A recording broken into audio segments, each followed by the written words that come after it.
VOA World News. VOA 세계 뉴스입니다. 존 케리 미 국무장관이 오스트리아 빈에서 이란의 무함마드 자바드 자리프 외무장관과 러시아의 세르게이 라브로프 외무장관을 별도로 만나 시리아 사태를 논의합니다. 케리 장관은 이란과 러시아와 회담한 뒤 시리아 사태 해결을 위한 국제회의에도 참석합니다. 29일 열리는 국제회의에는 미국과 러시아, 사우디아라비아, 터키, 유럽연합 외무장관들이 참석합니다. 자리프 이란 외무장관은 30일 확대 회담에 참석합니다. 시리아 정부나 반군 단체들은 이번 회담에 참석하지 않습니다. 존 키르미 국무장관은 29일 세바스티안 쿠르츠 오스트리아 외무장관과 회담하기에 앞서 결과를 지켜보자고 말했습니다. 쿠르츠 장관은 어려운 협상을 앞두고 있다며 미국, 사우디아라비아, 터키가 한편에 있고 러시아와 이란이 다른 편에 있다며 각국의 입장이 상당히 다르다고 지적했습니다. 중국 지도부가 35년간 고수해온 한 자녀 정책을 공식 폐지하고 두 자녀 정책을 도입하기로 했습니다. 중국 지도부는 29일 중국 공산당 제18기 중앙위원회 제5차 전체회의에서 두 자녀 정책을 허용한다고 발표했습니다. 세계 최대의 인구를 가진 중국은 한 자녀 정책을 강력하게 시행하며 인구 증가를 강력히 억제했지만 현재는 인구 감소가 우려되는 상황입니다. 중국 국가통계국에 따르면 지난해 말 중국의 노동인구는 9억 1,583만 명으로 전년보다 370만 명이 감소한 반면 60세 이상 노령 인구는 2억 1,242만 명으로 전년 대비 0.6%포인트 늘었습니다. 중국은 지난해 초에도 부부 가운데 독자가 있으면 두 자녀까지 낳을 수 있도록 하는 단독 두 자녀 정책을 도입한 바 있습니다. 미국 공화당 소속 위스콘신주 출신의 폴 라이언 의원이 29일 하원 의장에 선출됐습니다. 하원은 이날 전체 회의 투표에서 총 435표 중 236표 찬성으로 라이언 의원을 하원 의장으로 선출했습니다. 낸시 펠로시 하원 민주당 대표는 184표를 얻었습니다. 45살의 라이언 의원은 17년간 하원에서 의정 활동을 하다 이번에 제54대 하원 의장이 됐습니다. 그는 의장직 수락 연설에서 하원은 망가졌다며 의회가 문제를 해결하는 것이 아니라 문제를 더 만들고 있다고 지적했습니다. 그러면서 민주당과 공화당이 화해할 것을 촉구했습니다.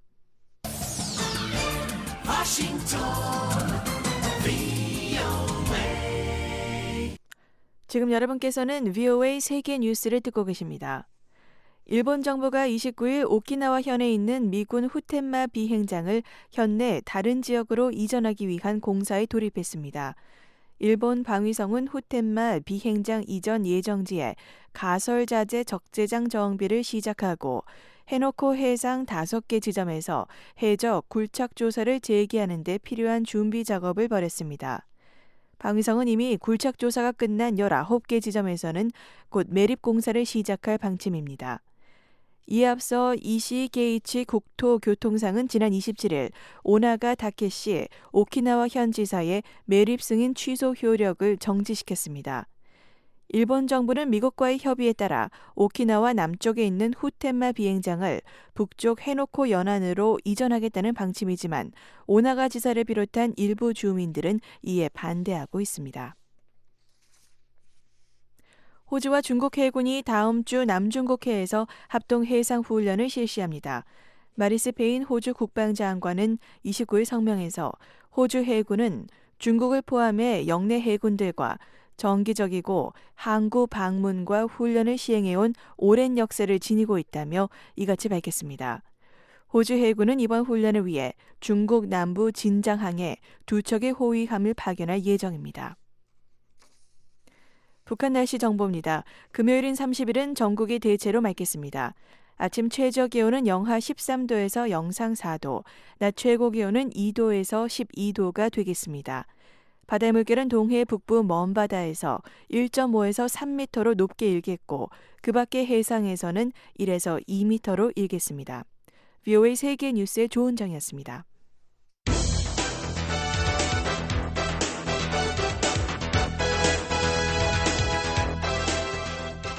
워싱턴 뉴스 광장.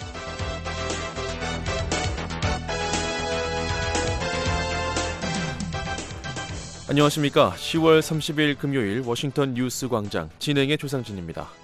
먼저 이 시간 한반도 관련 주요 소식입니다. 미국과 한국의 국방장관들이 11월 2일 서울에서 연례 안보협의회를 열고 북핵 미사일 위협과 대북 정책 공조 방안 등을 논의할 예정입니다. 제47차 한미연례안보회의가 11월 2일 국방부에서 개최됩니다. 대한적십자사는 올해 말까지 이산가족 10,000명의 영상편지를 제작해 북측에 전달하는 방안을 추진 중입니다. 마르주키 다르스만 유엔 북한인권특별보고관이 유엔 차원에서 북한 인권 전문가 패널을 구성해 줄 것을 제안했습니다.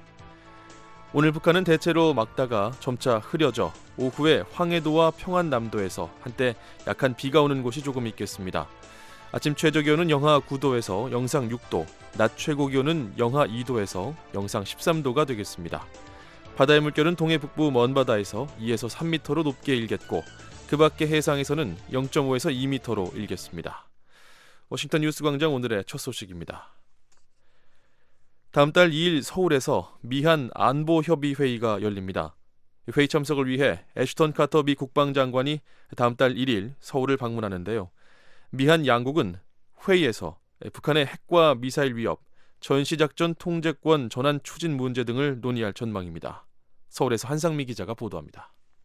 애슈턴 카터 미 국방장관과 한민구 한국 국방장관이 주관하는 제47차 미한 안보협의회의 SCM에 대한 한국 군당국의 공식 일정이 발표됐습니다. 한국 국방부 김민석 대변인의 29일 브리핑 내용입니다. 제47차 한미연례안보회의가 11월 2일 국방부에서 개최됩니다.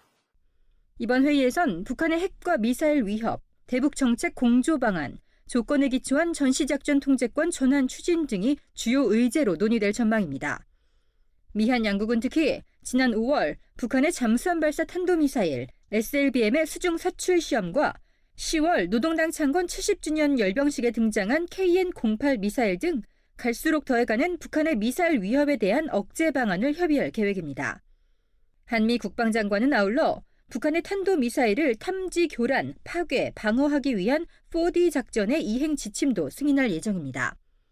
4D 작전이란 북한의 핵과 미사일 공격에 대한 방어 계획을 수립하고 유사시 탐지해 파괴하는 일련의 작전 개념입니다. 한국 국방부 관계자는 미한 양국이 북한 미사일 위협에 대한 킬체인과 한국형 미사일 방어체계 KAMD 구축이 필요하다는 데 인식을 같이 하고 2020년대 중반까지 발전시킨다는 원칙을 재확인할 것이라고 설명했습니다. 이번 안보협의회의 직후 미한 국방장관은 공동성명을 발표하고 기자회견을 가질 예정입니다. SCM 미한 안보협의회의는 지난 1968년 시작된 미한 국방장관 간의 국방안보 분야 협의체입니다. 한국의 국책연구기관인 국방연구원 박창권 박사는 미한 동맹 대부분이 군사동맹인 점을 감안했을 때 SCM이야말로 가장 실질적인 최고위급 미한 동맹의 결정 협의체라고 설명했습니다. 실무협의회나 정책협의 차관급 회의 있고 실장급 회의가 있고 그렇잖아요. 국장급 회의들이 있고 그런 회의에서 협의하고 합의된 주요한 것들에 대해서 국방부 차원에서 합의해야 될 사항들이 있거든요. 그런 사항들은 전부 다 합의를 하죠. 한미 주한미군과 관련된 사항들이라든지 북한 핵 문제에 관련된 전략이라든지 이런 것들 한미 방위비와 관련된 여러 가지 이슈들이라는 문제라든지 등등등 여러 가지 것들에 대해서 합의합니다. 실질적인 한미 동맹의 결정 협의체죠. 이번 안보협의회의 참석을 위해 다음 달 1일 1박 2일 일정으로 한국을 방문하는 카터 장관은 방한 첫날 비무장지대 DMZ와 주한미군사령부 등을 방문하고 둘째 날엔 안보협의회의에 참석한 뒤 아시안 확대 국방장관 회의가 열리는 말레이시아 쿠알라룸푸르로 출국할 것으로 알려졌습니다. 한편 SCM 개최 하루 전인 다음 달 1일엔 미한 합참의장이 공동 주관하는 제40차 미한 군사위원회 회의 MCM이 서울에서 열린다고 한국 군당국은 밝혔습니다. 서울에서 VOA 뉴스 한상미입니다. 추고홍 한국 주재 중국 대사는 북중 관계와 관련해 북한과의 정상적 국가 관계를 발전시켜 나가는 게 중국 정부의 목표라고 밝혔습니다. 추 대사는 어제 서울에서 열린 강연에서 중국은 북한과 정상적 국가 관계를 만들기 위해 계속 노력하고 있고 북한이 정상적 국가로서 세계와 잘 융합하도록 추구하고 있다며 이같이 말했습니다. 추 대사의 발언은 비핵화와 도발 자제 등 북한이 국제규범에 맞게 행동하도록 중국이 적극적인 노력을 하겠다는 의지를 밝힌 것으로 풀이됩니다. 추 대사는 최근 북한과 정치적 차원에서 보다 활발하게 교류하고 있고 양국의 관계는 어느 정도 완화되고 있다며 이는 이 지역의 평화와 번영을 위해 좋은 일이라고 말했습니다. 다음 소식입니다. 한국의 대한적십자사가 최근 이산가족 상봉에 참가한 한국 측 가족들에 대한 심리치료를 실시합니다. 또 연말까지 이산가족 10,000명의 영상편지를 만들어 내년에 북측에 전달하는 방안을 추진하고 있습니다. 서울에서 김은지 기자가 보도합니다. 한국의 통일부와 대한적십자사는 다음 달부터 20차 남북 이산가족 상봉에 참석한 가족들을 대상으로 후유증 심리치료를 실시한다고 밝혔습니다. 상봉에 참석한 가족 643명에게 일일이 전화를 걸어 상봉 후 심리 상태를 묻는 방식으로 진행됩니다. 조치가 필요하다고 판단이 되면 전국의 적십자사 지사를 통해 심리치료를 실시합니다. 대한적십자사 우광호 남북교류 팀장입니다. 가족에 대한 그리움이라든가 가족을 만난다는 그런 목표가 있었는데 다시는 좀 못 만나겠구나라는 이제 그런 것들로 인해 오는 좀 성실감이죠.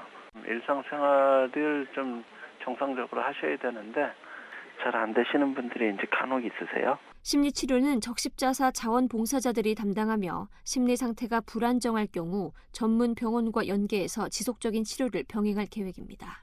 대한적십자사가 지난해 이산가족 상봉자들을 대상으로 실시한 설문조사 결과 전체 응답자의 73%가 상봉 후 불편한 점이 없다고 응답한 반면 36%는 상봉 이후에 답답하고 허탈하다고 답했습니다. 또 차라리 만나지 않는 것이 나을 뻔했다는 응답도 8.7%였습니다. 한국의 이산가족들은 그러나 상봉 이후 심리치료보다 상봉 정례화나 서신 교환과 같은 이산가족 문제에 대한 근본적인 해법이 필요하다고 지적합니다. 심구섭 남북 이산가족 협의회 대표입니다. 상봉한 사람들은 내일을 기약 못하고 헤어진 거 아닙니까? 다시 만난다는 걸 기약 못하고 헤어졌는데 이분들을 대해서 당국에서 편지 왕래라든가 물건 보내는 걸 그런 걸 구속 조치를 취해야 한다 이 얘기입니다. 한국 정부는 적십자 보내담이 열리면 전면적인 생사 확인과 서신 교환, 상봉 정례화 방안 등을 논의한다는 방침입니다.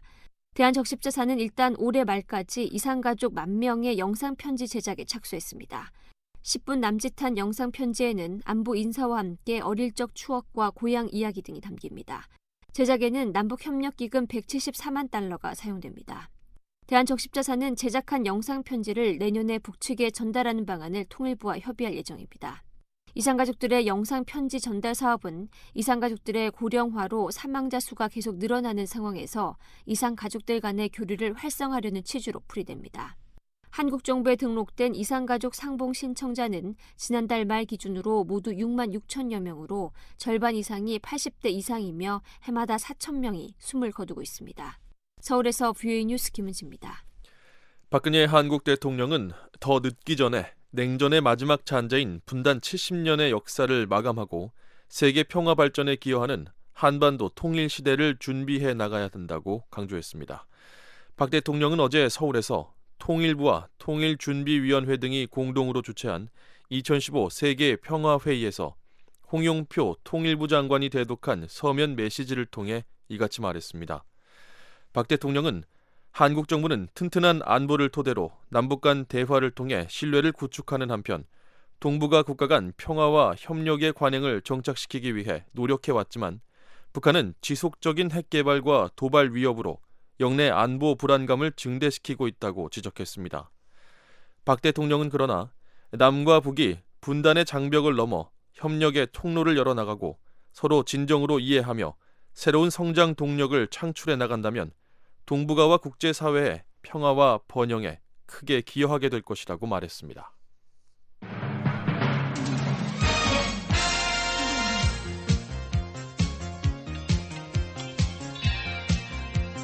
새 아침 새로운 뉴스로 여러분을 찾아갑니다. 워싱턴 뉴스 광장. 다양한 뉴스의 깊이 있는 분석까지 매일 아침 워싱턴 뉴스 광장이 함께합니다.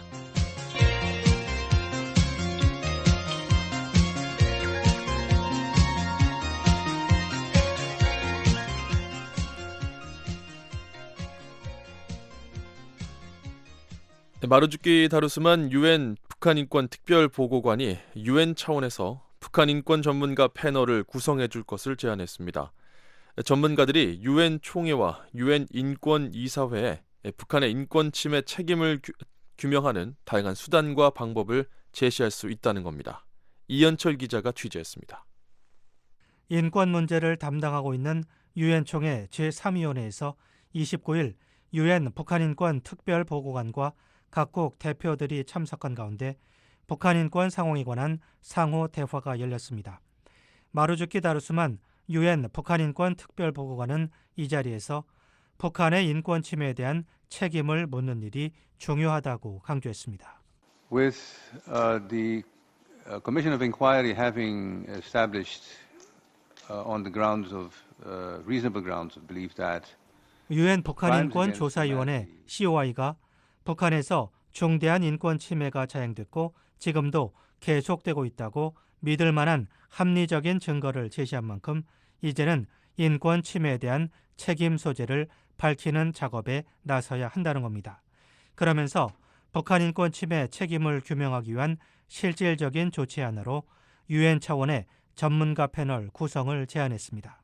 It might constitute a panel of experts to recommend and to advise the Assembly and the Human Rights Council and the United Nations. 전문가 패널이 북한 인권 침해 책임을 규명하기 위한 다양한 방법과 수단을 모색해 유엔 총회와 유엔 인권이사회에 제시할 수 있다는 겁니다. 다루스만 특별보고관은 유엔 총회가 전문가 패널의 구성을 진지하게 검토해 주기를 바란다고 말했습니다. 한편 이날 회의에서 각국 대표들은 북한의 인권 상황을 규탄하면서 즉각 인권 침해를 중단하라고 촉구했습니다. The United States remains deeply concerned about the ongoing human rights violations committed by the DPRK. 미 국무부의 로버트 킹 북한 인권 특사는 미국은 북한에서 계속 자행되고 있는 인권 침해와 이 같은 인권 유린이 취약계층과 정치범 수용소 수감자들에게 미치는 영향을 크게 우려하고 있다고 말했습니다. 킹 특사는 북한의 특별보고관과 COI의 권고를 이행하라고 촉구했습니다. 킹 특사는 특히 북한의 모든 정치범 수용소를 폐쇄하고 정치범들을 모두 석방하라고 촉구했습니다. 한국 외교부의 이정훈 인권대사는 탈북자들이 북한으로 송환될 경우 처하게 될 위험에 대해 국제사회가 지속적인 관심을 가져달라고 촉구했습니다. Call on all members yet again to abide by the principle of non-refoulement. 이 대사는 망명자를 박해가 우려되는 국가에 송환해서는 안 된다는 롱 르플루망 원칙을 모든 유엔 회원국들이 준수해 줄 것을 촉구했습니다. 유엔 주재 일본 대표부의 미나미 히로시 차석 대사는 국제사회 노력에도 불구하고 북한에서 인권 개선의 조짐이 전혀 없다고 지적했습니다. 그러면서 국제사회가 계속 북한에 압력을 가해야 한다고 말했습니다. 반면 북한은 이날 회의에서 특별보고관을 인정하지 않는다는 기존의 주장을 되풀이했습니다. This special rapporteur and his report constitute extreme manifestation of politicization. 북한 외무성의 최명남 보국장은 특별보고관과 특별보고관의 보고서는 인권의 정치화, 선택성, 이중 기준의 극단적인 전형이라고 주장했습니다. BOA 뉴스 이현철입니다. 북한 인권 결의안이 30일 유엔 총회 제3위원회에 상정된다고 유럽연합이 밝혔습니다. 표결은 다음 달 셋째 주에 실시될 것으로 전해졌습니다. 천일교 기자가 전해드립니다. 유럽연합이 북한 인권 결의안을 오는 30일 유엔 총회 제3위원회에 상정할 것이라고 유럽연합 대변인이 27일 BOA에 밝혔습니다. 유럽연합은 지난 2005년부터 일본과 함께 북한 인권 결의안을 작성해 유엔 총회에 제출하고 있습니다. 양측은 올해도 공동으로 결의안 초안을 작성했고 현재 회원국들을 상대로 비공개 회람을 진행하고 있습니다. 제3위원회는 다음 달 5일 상정된 북한 인권 결의안을 공식 소개하는 회의를 열고 추후에 표결을 실시할 예정입니다. 유럽연합 대변인은 다음 달 16일에서 20일 사이에 제3위원회에서 북한 인권 결의안에 대한 표결이 실시될 것이라고 전망했습니다. 이어 유엔 총회가 12월 둘째 주나 셋째 주에 표결을 실시할 것으로 내다봤습니다. 앞서 유럽연합 회원국들은 BOA에 보낸 이메일에서 북한 인권 결의안에 지난해 채택됐던 결의안 내용은 물론 올해 추가로 파악된 북한 인도주의 상황이 포함될 것이라고 설명했습니다. 지난해 유엔 총회에서 채택된 북한 인권 결의안에는 유엔 안보리가 북한 인권 상황을 국제형사재판소 ICC에 회부하고 효과적인 맞춤형 제재를 실시하는 등 북한의 인권 침해에 대해 책임을 물을 수 있는 적절한 조치를 취하라고 권고하는 등 예년보다 훨씬 강력한 내용이 포함됐었습니다. 북한은 지난해 결의안에 강력히 반발했고 올해도 결의안 상정 움직임에 대해 초강경 대응하겠다고 위협했습니다. BOA 뉴스 천일교입니다.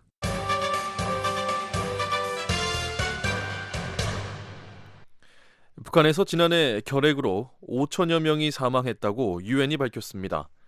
또 다제 내성 결핵 환자가 지난해 3,800여 명에 달한 것으로 추정했습니다. 김현진 기자가 전해드립니다. 세계보건기구 WHO는 지난해 북한 주민 5천여 명이 결핵으로 숨진 것으로 추정했습니다. 세계보건기구는 28일 공개한 2015 세계 결핵 보고서에서 이는 결핵 환자 10만 명당 20명이 사망한 것이라며 한국의 3.8명, 중국 2.8명, 일본 1.8명에 비해 5배에서 10배가량 높은 수준이라고 밝혔습니다. 세계보건기구의 필립 글래지우 연구원은 28일 VOA와의 전화통화에서 북한 내 결핵 환자 사망률이 비교적 높지만 점차 감소하는 추세라고 말했습니다. About 5,000 people died of TB for the year 2014. And in the previous year, what we are seeing in this year's report, in the new report, is that number was about 6,000. So the number is declining. 북한에서 2013년에 결핵으로 인한 사망자가 6,700여 명으로 추정됐던 것에 비해 지난해는 사망자 수가 줄었다는 설명입니다. 글래지오 연구원은 2013년의 경우 결핵 환자 완치율이 92%에 달한다고 덧붙였습니다. 보고서에 따르면 지난해 북한 내 결핵 환자는 11만여 명에 이릅니다. 이는 인구 10만 명당 442명으로 2013년 429명보다 다소 늘었고 아시아 지역에서는 동티모르에 이어 두 번째로 높은 수치입니다. 세계보건기구는 또 지난해 북한에서 3,800여 명이 추가로 다제내성 결핵에 걸린 것으로 추정했습니다. 다제내성 결핵은 기존의 치료제에 내성이 생겨 치료약이 효과를 내지 못하는 만성 결핵을 말합니다. 하지만 지난해 북한이 보고한 신규 다제내성 결핵 환자는 197명으로 세계보건기구 추정치의 5% 수준입니다. 이와 관련해 세계보건기구의 캐린 웨이어 연구원은 28일 VOA와의 전화통화에서 북한은 모든 결핵 환자들을 대상으로 다제내성 결핵에 걸렸는지 여부를 조사할 수 있는 여건이 마련돼 있지 않기 때문이라고 말했습니다. If the country had all the capacity to test every TB patient for MDR, they would probably find 3,800. 웨이어 연구원은 세계보건기구가 지난해 황해북도에서 처음으로 결핵 환자 450명을 대상으로 조사한 결과 새로운 결핵 환자의 1.9%, 재발 환자의 15%가 각각 다제내성 결핵을 앓고 있는 것으로 나타났다고 밝혔습니다. 세계보건기구는 정확한 다제내성 결핵 환자 실태를 파악하기 위해 내년에 북한 전 지역에서 약제 내성률 조사를 실시할 계획이라고 웨이어 연구원은 말했습니다. 한편 세계보건기구는 지난해 전 세계적으로 폐결핵 사망자가 지난 1990년에 절반가량으로 줄었지만 여전히 주요 사망 원인이라고 밝혔습니다. 보고서는 지난해 결핵으로 인한 사망자가 전 세계적으로 150만 명에 이른 것으로 추정했습니다. VOA 뉴스 김현진입니다. 일본 정부는 북한의 탄도미사일 공격 등에 대비한 패트리엇 3 미사일 34기 배치를 완료했다고 밝혔습니다. 일본 정부는 미사일 방어 능력을 강화하기 위해 대대적인 투자를 하고 있습니다. 김영권 기자가 보도합니다. 일본 방위성은 28일 홋카이도 치토세시의 항공기지에 패트리엇 3 미사일 2기를 배치했다고 발표했습니다. 이로써 지난 2004년부터 추진해온 일본 주요 지역에 대한 패트리엇 미사일 34기 배치 계획이 완료됐다고 방위성은 밝혔습니다. 일본 교도통신은 패트리엇 미사일 배치가 북한 등의 탄도미사일 발사에 대비한 것이라고 보도했습니다. 그러면서 배치 목적은 일본 전역에서 기동적으로 대응할 수 있는 태세를 갖추는 것이며 이번 배치로 홋카이도에서 오키나와까지 총 15개 기지에 34기의 배치가 모두 완료됐다고 전했습니다. 패트리엇 3 미사일은 세계에서 가장 강력한 하층 지상방어 요격 체계로 날아오는 적의 전술 탄도미사일과 크루즈 미사일, 전투기를 모두 요격할 수 있습니다. 특히 정밀 레이더를 통해 100여 개의 목표물을 동시에 식별할 수 있고 매우 정밀한 타격 능력도 보유하고 있습니다. 패트리엇 3 포대는 레이더와 요격 미사일 발사대, 화력 통제 시스템, 커뮤니케이션 체계로 이루어져 있고 이동식 배치가 가능해 다양한 상황에서 작전이 가능합니다. 패트리엇 3는 특히 화약이 아닌 금속 산탄을 이용해 적의 탄두를 직접 맞춰 파괴시키는 히트킬 방식으로 이라크 전쟁에서 뛰어난 요격 능력을 과시한 바 있습니다. 일본 방위성은 지난 2007년 사이타마 현에 위치한 이루마 기지에 처음으로 패트리엇 3 미사일을 배치한 뒤 2008년 첫 시험 발사에 성공했다고 밝혔습니다. 일본은 지난 1998년 북한의 대포동 미사일 발사를 계기로 정보, 감시, 정찰 능력을 포함한 미사일 방어 능력을 대폭 강화하고 있습니다. 일본 방위성의 다카하시 스기오 전략기획국 부국장은 지난해 워싱턴에서 열린 토론회에서 일본이 지난 10년간 미사일 방어 체계 구축에 100억 달러를 지출했다고 밝혔었습니다. 실제로 일본은 패트리엇 3 미사일뿐 아니라 다양한 미사일 방어 능력 구축에 대대적인 투자를 계속하고 있습니다. 일본 해상자위대는 이미 해상 요격 미사일인 스탠다드 미사일을 탑재한 이지스함을 보유하고 있고 곧 이를 8척으로 늘릴 예정입니다. 미 국무부는 지난 8월 이지스 전투 시스템 2기를 일본에 15억 달러에 판매하는 계획을 승인했고 이 장비가 일본의 새 유도 미사일 구축함 2척에 장착될 예정이라고 밝혔습니다. 이지스 전투 시스템은 레이더와 컴퓨터, 소프트웨어, 무기 발사 시설 등을 통합해 다양한 방어를 할 수 있는 최신 통합 무기 체계입니다. 일본은 또 첨단 무인 정찰기인 글로벌 호크 석 대의 구매 계약을 체결했고 이지스함 등에서 활용하는 무인 정찰기 배치도 검토하고 있습니다. 지난 1월엔 앞으로 10년간 수백억 달러를 투입해 위성 등 최대 45대 우주 발사체를 발사하는 내용의 우주 기본 계획을 발표해 관심을 끌었습니다. 전문가들은 북한이 이동식 미사일로 예고 없이 기습 공격을 가하거나 중국이 분쟁 도서를 갑자기 점거할 가능성에 대비해 일본 정부가 방어 능력을 강화하고 있는 것으로 분석했습니다. 뷰이 뉴스 김영권입니다.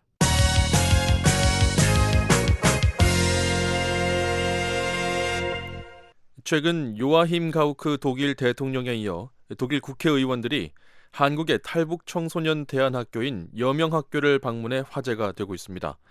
여명학교 교감을 맡고 있는 조명숙 선생님을 노시창 기자가 인터뷰했습니다.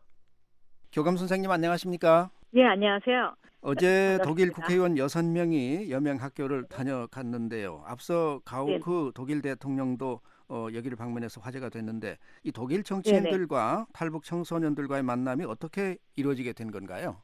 예, 저희가 이제 그 독일의 아데나워 재단이라는 그 정당 단체가 있습니다. 그것하고 같이 연구하고 독일 통일에 대해서 배웠는데요.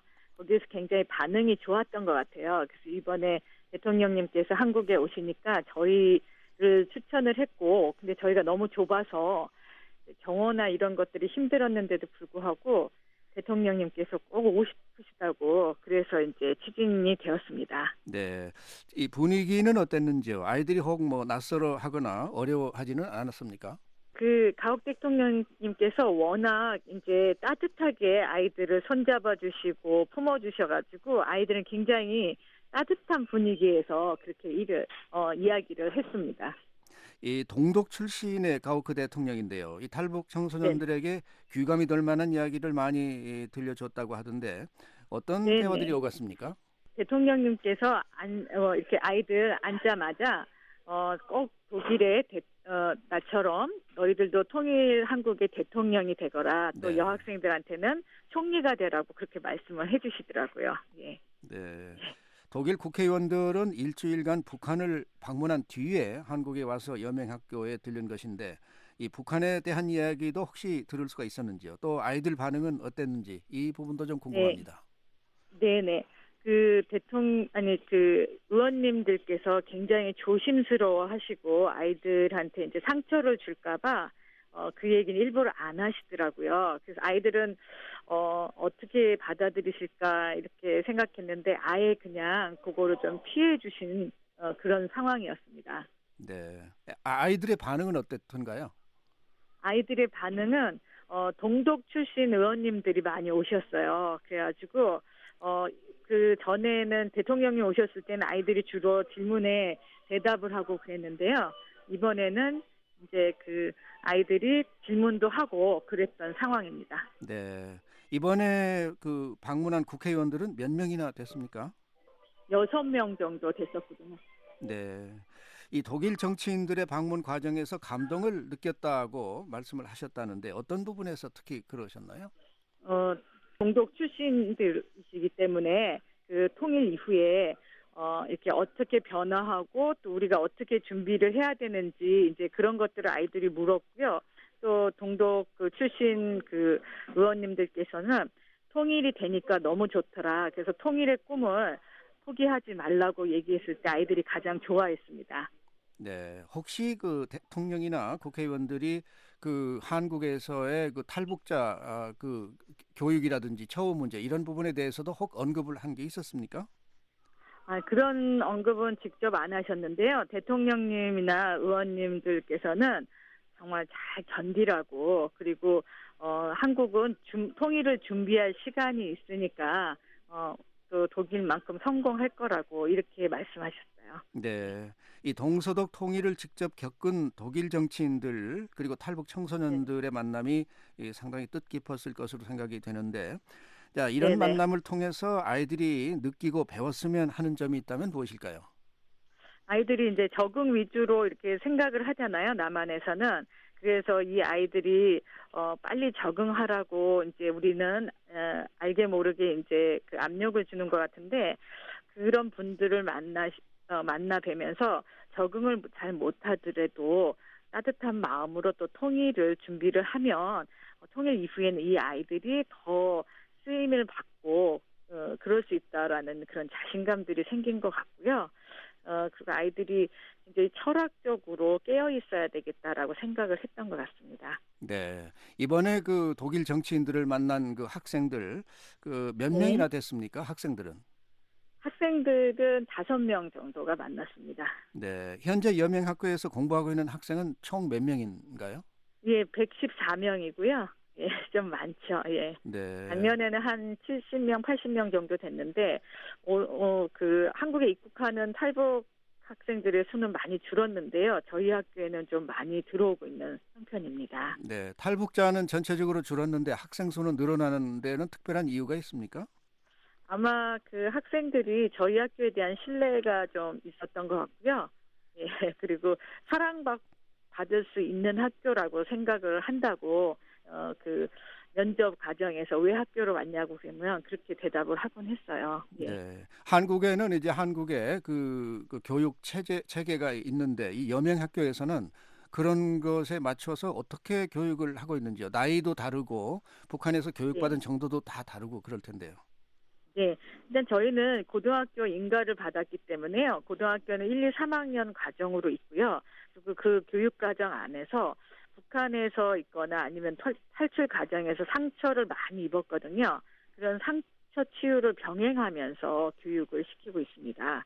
그래서 이 아이들이 적응 이전에 치유와 회복이 되고 그리고 이제 통일을 꿈꾸고 이런 그런 어떤 단계적으로 이렇게 하고 있습니다. 네. 몇 년 과정 기간이 어떻게 됩니까, 보통? 네. 예, 고등학교 과정이랑 똑같고요. 3년 과정입니다. 네. 그런데 이 3년 과정을 마치면 그 다음에는 어떻게 그 진로가 어떻게 되는지요? 예, 그 탈북 청소년들은 흔히 말하는데요. 북한에서는 배고파서 못 살고 남한에서 몰라서 못 살겠다고 하거든요. 네. 그래서 주로 많이 더 배우려고 노력을 합니다. 네. 그래서 대학에 진학하는 학생들이 많고요. 또 뭐 북한에 있는 가족들을 부양하기 위해서 취업을 하려고 하는 학생들도 한 3분의 1 정도는 됩니다. 네. 그 교육 과정에서 특별히 어렵다고 느끼는 부분은 어떤 부분인가요? 이 아이들이 국어를 보면은 제가 이제 국어 교과서를 보면은 북한의 어떤 브로셔 같은 체제 선전용인 그런 내용들이 많고요. 또 영어를 보면 영어 브로셔 같고, 또 제가 한문 전공인데 한문 책을 보면 그 한문으로 쓰여진 북한의 브로셔 같은 느낌이 들거든요.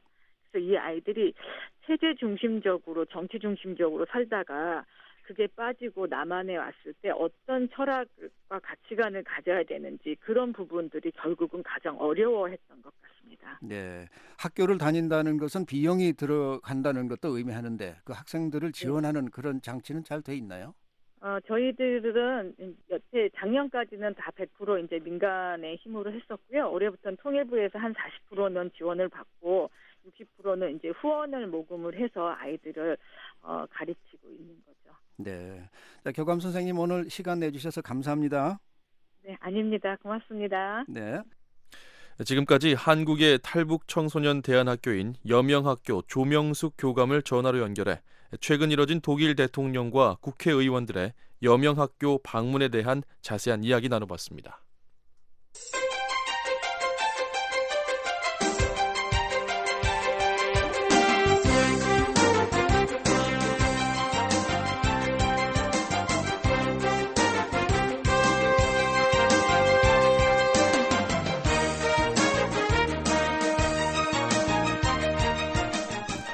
세계 여러 나라의 주요 소식을 전해드리는 지구촌 오늘입니다. 최원기 기자와 함께 알아보겠습니다. 안녕하십니까? 안녕하십니까? 네.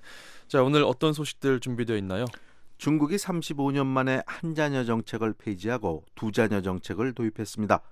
시리아 사태 해결을 위한 국제회의가 열리는 가운데 존 케리 미 국무장관이 강한 기대감을 나타냈습니다. 일본에서 미군 기지 건설이 재개되면서 현지 주민들이 반발하고 있습니다. 네. 자, 오늘은 먼저 중국 소식부터 살펴보겠습니다. 오랫동안 유지해온 한 자녀 정책을 중국이 드디어 폐기하기로 결정을 했군요. 그렇습니다. 세계에서 인구가 가장 많은 나라의 산하 제한 정책이 바뀌었다는 점에서 큰 변화가 아닐 수 없는데요. 29일 중국 공산당 중앙위원회 전체 회의에서 그런 결정을 내렸습니다. 중국이 한 자녀 정책을 시행한 건 지난 1980년부터인데요. 폭발적인 인구 증가를 억제하기 위해 도입했고 국내외의 비판 속에서도 35년간 유지했지만 이제는 사라지게 됐습니다. 중국 관영 신화통신은 중국 지도부가 이번 회의에서 전면적인 두 자녀 정책을 채택했다고 보도했습니다. 네, 자, 많은 논란 가운데서도 30년이 넘게 유지가 됐는데 중국 지도부가 이런 결정을 내린 이유는 뭘까요? 인구 고령화와 노동인구 감소에 따른 우려 때문인데요. 한 자녀 정책이 인구 증가 억제에 효과를 거둔 것은 사실이지만 낮은 출산율이 유지되고 기대 수명은 늘면서 인구가 갈수록 고령화되고 이에 따른 노동인구 감소도 심각하다는 얘기입니다. 이미 중국 정부가 몇 년 전서부터 산하 제한을 완화하는 조치를 취해왔는데요. 이번에 한 자녀 정책을 폐지하고 두 자녀 정책을 전면적으로 도입한 겁니다. 네, 자, 중국의 노동 인구 감소 문제가 심각한가 보죠? 그렇습니다. 현재 중국 인구는 13억 7천만 명인데요. 올해 말을 기준으로 노동 가능 인구는 10억 명, 그리고 노동 종사 인구는 8억 명에 달할 거란 전망입니다. 아직까지는 별 문제가 없다는 얘기인데요. 하지만 앞으로가 문제입니다. 중국 사회과학원 예상에 따르면요. 2020년까지 매년 155만 명의 노동 인구가 줄고 또 2020년 이후에는 매년 790만 명, 그리고 2030년 이후에는 매년 835만 명의 노동인구가 줄어든다는 얘기입니다. 이는 중국 경제에도 또 사회적인 측면에서도 모두 심각한 문제인데요. 여전히 노동력에 대한 의존도가 높은 중국 경제가 위축되고요. 또 인구가 고령화되면서 노동인구가 준다는 것은 노년층 인구를 부양하기 위한 사회적 부담이 그만큼 커진다는 것을 의미합니다. 네, 자, 이런 결정을 내린 데에는 말씀하신 대로 노동 인구 감소 문제도 있겠고 또 그동안 이 산하 정책, 산하 제한 정책에 대해서 비판이 많았던 것도 좀 부담이 되지 않았을까요? 사실입니다. 중국의 한자녀 정책은 세계적으로 가장 극단적인 산하 제한 정책으로 많은 비판이 있었는데요. 정부가 강제적으로 출산을 제한하면서 개인의 자유와 행복 추구권을 심각하게 침해한다는 얘기입니다. 특히 임신 후반기 여성도 중절 수술을 받도록 강제하기도 했는데요. 이에 대한 인권 침해 논란도 많았습니다. 또한 부유층은 법망을 피해서 해외에서 출산하거나 거액의 벌금을 내고라도 여러 자녀를 두면서 사회적 불평등을 조장한다는 지적도 많았습니다.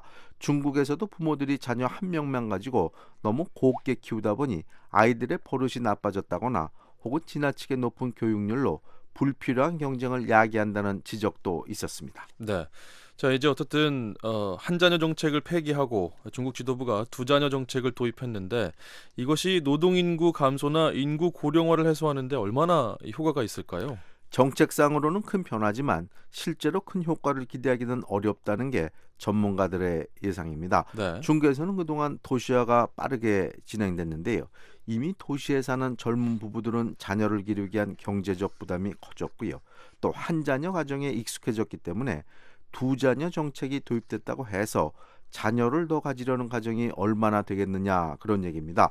오히려 도시가 아닌 시골에서 자녀를 더 가지려는 가정이 많을 텐데요. 앞서 잠시 말씀드렸지만 시골에서는 이미 두 자녀를 낳을 수 있도록 허용된 곳도 많습니다. 그렇군요. 자, 지금 현재 중국의 출산율은 얼마나 됩니까? 네, 세계은행 발표에 따르면요. 지난 2012년을 기준으로 중국 여성의 출산율은 1.66명입니다. 이는 한국의 1.3명, 그리고 일본의 1.41명보다는 다소 높지만요. 미국의 1.88명, 북한의 2명보다는 낮습니다. 참고로 중국의 출산율은 한자녀 정책을 도입하기 전 1970년대 후반에는 3명에 육박했지만 이후 1980년대 중반부터 급격히 낮아졌습니다. 네. 자, 중국 관련 소식 한 가지 더 알아보죠. 중국 오중 전해와 관련된 이야기인데요. 이번 회의에서 중국의 소수민족이죠. 조선족 출신 인사가 중앙위원이 됐다고요? 네, 29일 베이징 중국공산당 중앙위원회 제5차 전체회의, 즉 오중전회가 막을 내렸는데요. 이날 회의에서는 소수민족인 조선족 출신이라는 약점을 딛고 중앙위원회 선출된 인사가 있어서 눈길을 끌었습니다. 화제의 주인공은 지린성 정법위원회 김진길 석입니다. 네, 자, 김진길 위원 어떤 인물인지 궁금한데요. 네, 김진길 위원은 올해 56살인데요. 지린성, 그러니까 길림성 정법위원회 서기를 지냈습니다. 이날 다른 소수민족 출신 후보위원 2명과 함께 중앙위원으로 전격적으로 선출됐는데요.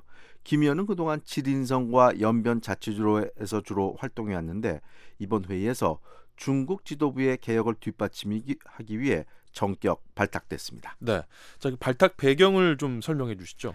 네, 이번에 발탁된 김진길 의원은 지린성 연변사범전문학교를 졸업하고 왕칭현에서 중학교 교사로 사회생활을 시작했다고 합니다. 김 의원은 그동안 지린성 당위원회 상임위원회 또 정법위원회 서기 등을 역임하면서 합리적이고 세심한 일처리로 중앙의 주목을 받기 시작한 것이 이번 발탁의 배경으로 알려졌습니다.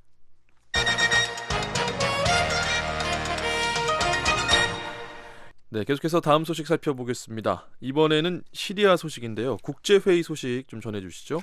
네, 오스트리아의 수도 빈에서는 29일부터 이틀간 시리아 사태 해결을 위한 국제회의가 열립니다. 먼저 미국과 러시아, 사우디아라비아, 터키 외무장관 회의가 비공개로 열리고요. 이튿날 더 많은 나라들이 참여하는 본회의가 열리는데요. 특히 처음으로 이란이 참석한다는 점에서 눈길을 끌고 있습니다. 미국은 그동안 시리아 사태 해결을 위한 국제 논의에서 이란을 배제했지만 이번에 처음으로 이란을 포함했는데요.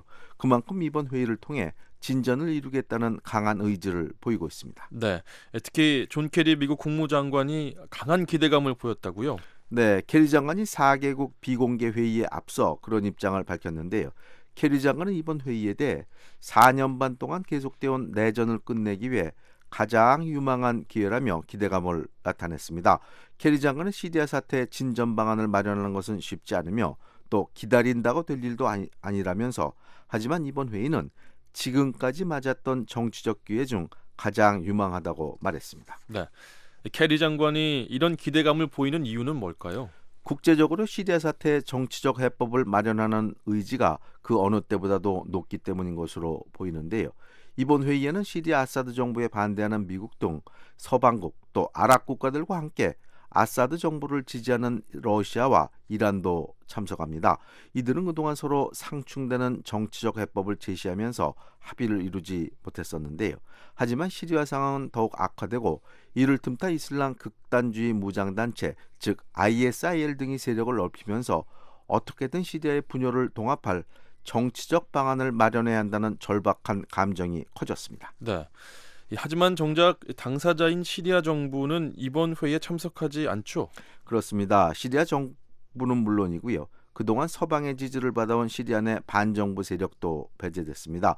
그동안 시리아 반정부 세력들은 정치적 합의의 전제 조건으로 아사드 정권의 퇴진을 요구해왔고요. 아사드 정권은 이들을 테러 세력으로 지칭하면서 협상의 대상이 아니라는 입장이었습니다. 이들은 이렇게 서로 받아들일 수 없는 조건을 내걸고 있는데요. 이번 국제회의에서는 이들을 배제한 채 미국과 서방국, 러시아와 이란 등이 모두 동의할 수 있는 정치적 해법을 마련해 보자는 겁니다. 네. 자, 과연 이번 국제회의에서 어떤 성과를 낼지가 굉장히 주목이 되는데 미국은 이런 그 외교적 노력도 하면서 함께 시리아와 이라크에서 ISIL을 겨냥한 군사적 공세도 강화한다고요? 그렇습니다. 미국은 지난해부터 시리아와 이라크에서 시리아 극단주의 무장단체 ISIL을 겨냥한 연합군 공습을 주도하고 있는데요. 이와 관련해 애슈턴 카터 미 국방장관은 이번 주 미 상원 청문회에서 최근 공습을 강화하고 현지에서 ISIL 대응하는 세력에 대한 군사적 지원도 늘리는 방안을 모색하고 있다고 밝힌 바 있습니다. 케리 국무장관도 이에 관해 언급했는데요. 시리아 북부에서 온건파 반군에 대한 지원을 늘리고 또 ISIL의 근거지인 라카에 대한 공습을 강화해서 ISIL을 압박할 것이라고 말했습니다. 케리 장관은 특히 바락 오바마 대통령이 ISIL의 세력을 더욱 신속하게 약화시키기 위한 의지가 분명히 했다고 밝혔는데요. 케리 장관은 이어서 시리아 사태가 장기화되면서 시리아 국민들이 겪는 고통에 대해서도 지적했습니다. 시리아 국민 20명 중 1명은 내전으로 죽거나 다쳤으며 5명 중 1명은 난민이 됐다는 얘기입니다. 네.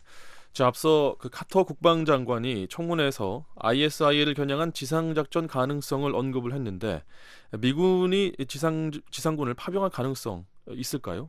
그와 관련해 백악관이 추가로 밝힌 내용이 있습니다. 에릭 슐츠 백악관 대변인은 ISIL을 겨냥해서 과거 아프간이나 이라크에서처럼 장기적이고 대규모의 지상작전을 추진하지는 않을 것이라고 말했습니다. 카터 장관의 앞선 발언도 기회가 있을 때 현재 협력 세력과 함께 제한적인 작전을 펼칠 수 있는 능력을 유지하겠다는 것이라고 부연 설명했습니다.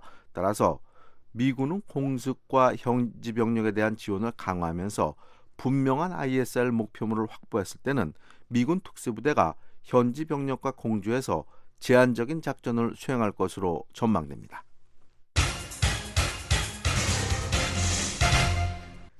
네, 지구촌 오늘 최원기 기자와 함께하고 계십니다. 자, 이번에는 다시 아시아로 가보겠습니다. 자, 일본 관련 소식인데요. 일본에서 미군 기지 이전에 반대하는 주민들의 목소리가 높았는데 일본 정부가 기지 건설을 재개했다고요? 네, 기지가 건설되는 것은 일본 남단의 오키나와 현인데요. 후텐마의 미군 비행장을 해놓고 해안으로 이전하기 위한 공사입니다. 일본 방위성은 29일 이전 예정지에 그동안 중단됐던 공사를 재개하기 위한 준비를 시작했다고 밝혔습니다. 네, 자 그러니까 앞서 공사가 중단된 이유는 주민들의 반대 때문이죠? 네, 현지 주민들이 강하게 반대하고 있고요. 특히 오가나 다케시 오키나와 현 지사가 전임 지사가 승인했던 매립 공사 허가를 취소하면서 공사가 중단됐었습니다. 하지만 중앙정부의 이시 게이치 국토교통상이 지난 27일 오나가 지사의 승인 취소를 다시 효력 정지시키면서 공사 재개가 예고됐었습니다. 주민들이 이렇게 반대하는데도 불구하고 기지 이전을 추진하는 이유는 뭘까요? 네, 현재 미군이 사용 중인 후텐마 기지는 지난 1945년에 세워졌는데요. 당초에는 상당히 한적한 해안이었습니다. 그런데 주변 인구가 늘어나면서 이제는 인구 밀집 지역 한가운데 활주로가 놓여 있는 모습입니다. 그러면서 소음이나 훈련 중 발생할 수 있는 사고 등에 대한 우려가 높았고요. 또 미군 범죄 관련된 불만도 있었습니다. 그러자 일본이 미국과 협의해 기지 이전을 추진했는데요. 처음에는 오키나와 현 밖으로 옮기는 것도 검토했지만 결국 현 내 다른 지역으로 결정하고 추진 중입니다. 일본 정부는 후텐마 기지의 해노코 이전은 최선의 선택이라고 거듭 밝혔는데요.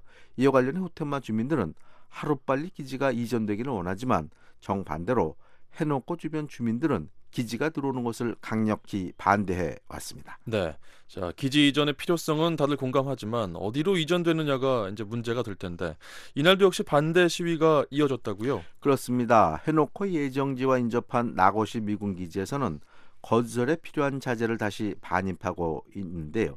주민들은 자재를 싣는 트럭의 기지 진입을 반대하면서 시위를 벌였습니다. 이 과정에서 경찰과 몸싸움이 빚어졌고요. 또 체포된 주민도 있습니다. 이와 관련해 오나와 오키나와 현 지사는 정부가 건설을 강행한 것은 매우 유감이라면서 국토교통상의 결정에 불복하는 심사를 신청하겠다고 밝혔습니다. 오나와 지사는 지사로 당선될 당시 미군 기지의 현외 이전을 공약으로 내세운 바 있습니다. 네, 자 오늘은 여기까지 듣겠습니다. 지구촌 오늘 최원기 기자와 함께했습니다.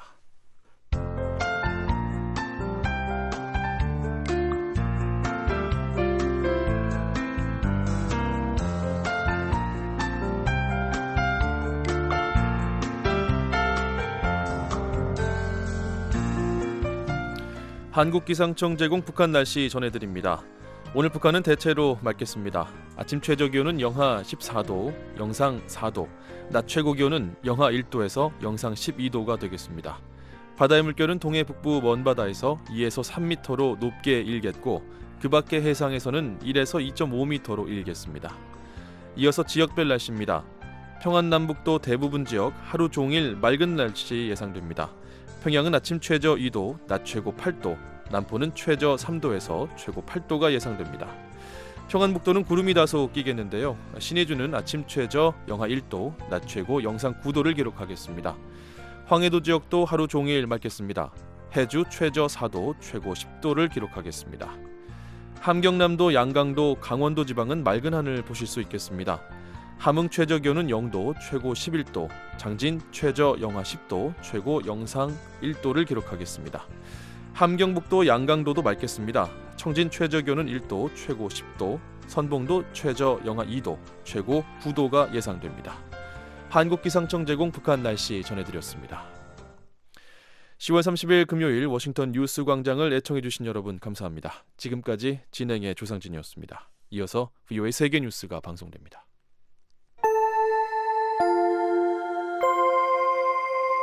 VOA World News. VOA 세계 뉴스입니다. 존 케리 미 국무장관이 오스트리아 빈에서 이란의 무함마드 자바드 자리프 외무장관과 러시아의 세르게이 라브로프 외무장관을 별도로 만나 시리아 사태를 논의합니다. 케리 장관은 이란과 러시아와 회담한 뒤 시리아 사태 해결을 위한 국제회의에도 참석합니다. 29일 열리는 국제회의에는 미국과 러시아, 사우디아라비아, 터키, 유럽연합 외무장관들이 참석합니다. 자리프 이란 외무장관은 30일 확대 회담에 참석합니다. 시리아 정부나 반군 단체들은 이번 회담에 참석하지 않습니다. 존 케리 미 국무장관은 29일 세바스티안 쿠르츠 오스트리아 외무장관과 회담하기에 앞서 결과를 지켜보자고 말했습니다. 쿠르츠 장관은 어려운 협상을 앞두고 있다며 미국, 사우디아라비아, 터키가 한편에 있고 러시아와 이란이 다른 편에 있다며 각국의 입장이 상당히 다르다고 지적했습니다. 미국 공화당 소속 위스콘신주 출신의 폴 라이언 의원이 29일 하원 의장에 선출됐습니다. 하원은 이날 전체 회의 투표에서 총 435표 중 236표 찬성으로 라이언 의원을 하원 의장으로 선출했습니다. 낸시 펠로시 하원 민주당 대표는 184표를 얻었습니다. 45살의 라이언 의원은 17년간 하원에서 의정 활동을 하다 이번에 제54대 하원 의장이 됐습니다.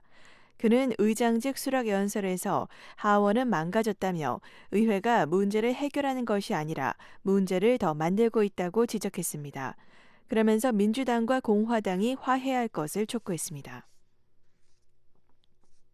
일본 정부가 29일 오키나와 현에 있는 미군 후텐마 비행장을 현내 다른 지역으로 이전하기 위한 공사에 돌입했습니다. 일본 방위성은 후텐마 비행장 이전 예정지에 가설자재 적재장 정비를 시작하고 해노코 해상 5개 지점에서 해저 굴착 조사를 재개하는 데 필요한 준비 작업을 벌였습니다. 방위성은 이미 굴착 조사가 끝난 19개 지점에서는 곧 매립 공사를 시작할 방침입니다. 이에 앞서 이시게이치 국토교통상은 지난 27일 오나가 다케시 오키나와 현 지사의 매립 승인 취소 효력을 정지시켰습니다. 일본 정부는 미국과의 협의에 따라 오키나와 남쪽에 있는 후텐마 비행장을 북쪽 해노코 연안으로 이전하겠다는 방침이지만 오나가 지사를 비롯한 일부 주민들은 이에 반대하고 있습니다.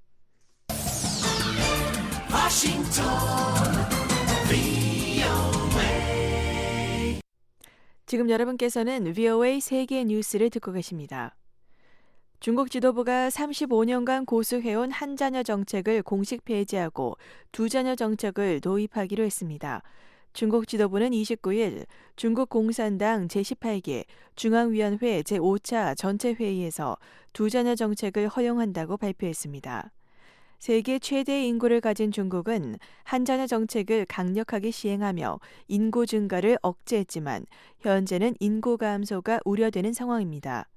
중국 국가통계국에 따르면 지난해 말 중국의 노동인구는 9억 1,583만 명으로 전년보다 370만 명이 감소한 반면 60세 이상 노령인구는 2억 1,242만 명으로 전년 대비 0.6%포인트 늘었습니다. 중국은 지난해 초에도 부부 가운데 독자가 있으면 두 자녀까지 낳을 수 있도록 하는 단독 두 자녀 정책을 도입한 바 있습니다. 호주와 중국 해군이 다음 주 남중국해에서 합동 해상 훈련을 실시합니다. 마리스 페인 호주 국방장관은 29일 성명에서 호주 해군은 중국을 포함해 영내 해군들과 정기적으로 항구 방문과 훈련을 시행해온 오랜 역사를 지니고 있다며 이같이 밝혔습니다. 호주 해군은 이번 훈련을 위해서 중국 남부 진장항에 두 척의 호위함을 파견할 예정입니다. 중국은 세계 최대 규모의 선박 무역로인 남중국해 대부분 지역에 영유권을 주장하며 주변국들과 마찰을 빚고 있습니다. 시진핑 중국 국가주석이 다음 주 베트남을 방문합니다. 루캉 중국 외교부 대변인은 정례 브리핑에서 시 주석이 다음 달 5일과 6일 이틀간 베트남을 방문할 예정이라고 밝혔습니다. 루캉 대변인은 또 시 주석이 베트남에 이어서 싱가포르를 방문할 계획이라고 덧붙였습니다. VOA 세계 뉴스의 조은정이었습니다. 지금까지 여러분께서는 VOA 한국어 아침 방송을 들으셨습니다. VOA 아침 방송은 매일 아침 3시 30분부터 5시 30분까지 2시간 동안 단파 5,875, 7,365, 7,485kHz로 보내드리고 있습니다. VOA 저녁 방송은 밤 7시 30분부터 11시 30분까지 4시간 동안 중파 1188kHz로 보내드립니다. 단파로는 밤 8시 30분부터 11시 30분까지 3시간 동안 7460kHz, 11990kHz로 보내드리고 있습니다. 또 밤 8시 30분부터 9시 30분까지 1시간 동안은 단파 9490kHz, 밤 9시 30분부터 11시 30분까지 2시간 동안은 단파 11935kHz로도 들으실 수 있습니다. VOA 방송은 인터넷으로도 청취하실 수 있습니다. 인터넷 웹사이트 주소는 www.voakorea.com입니다. 함께해 주신 여러분께 감사드립니다. 그럼 다음 방송 시간까지 안녕히 계십시오.